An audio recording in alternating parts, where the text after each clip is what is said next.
Data science course హైదరాబాద్‌లో నేర్చుకోవాలా? లేకపోతే బెంగుళూరులో నేర్చుకోవాలా? అంటే ఇక్కడ మనము 2026లో ప్రెజెంట్ ఉన్న సిట్యుయేషన్‌లో కొన్ని ఇన్‌స్టిట్యూషన్స్ కూడా బెంగుళూరులో క్లోజ్ చేస్తా ఉన్నారు.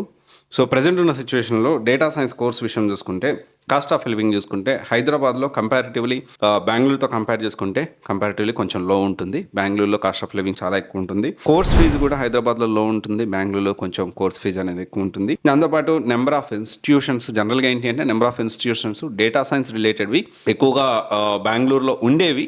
కానీ ప్రెజెంట్ హైదరాబాద్‌లో కూడా ప్రతి ఒక్క ఇన్‌స్టిట్యూట్‌లో డేటా సైన్స్ విత్ ఏఐ అనేది కోర్స్ అనేది ప్రొవైడ్ చేస్తూ ఉన్నారు. అండ్ దెన్ జాబ్ ఆపర్చునిటీస్ పరంగా చూసుకుంటే హైదరాబాద్లో కంటే కూడా బెంగుళూరులో కొత్తగా ఈ ఏఐ స్టార్టప్ కంపెనీస్ కానీ ఇవన్నీ చాలా బాగా ఉన్నాయి. అయితే ఇక్కడ ఓవరాల్గా ఒక కోర్స్ అనేది బెంగుళూరులో నేర్చుకుంటే కొన్ని అడ్వాంటేజెస్ ఉన్నాయి. కమ్యూనికేషన్ పరంగా మనం కొంచెం బెటర్ అవ్వచ్చు.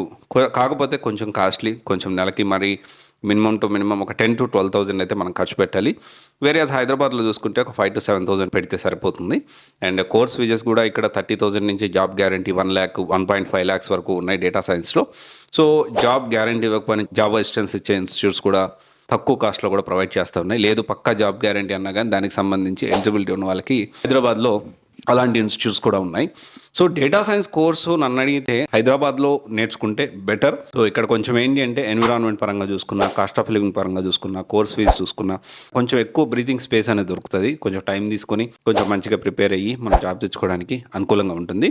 బట్ కొంతమంది బెంగళూరు దగ్గరగా ఉంటుంది, అనంతపురం, కడప, నెల్లూరు, వీళ్ళందరూ కూడా బెంగళూరు వెళ్ళడానికి ఇష్టపడుతూ ఉంటారు.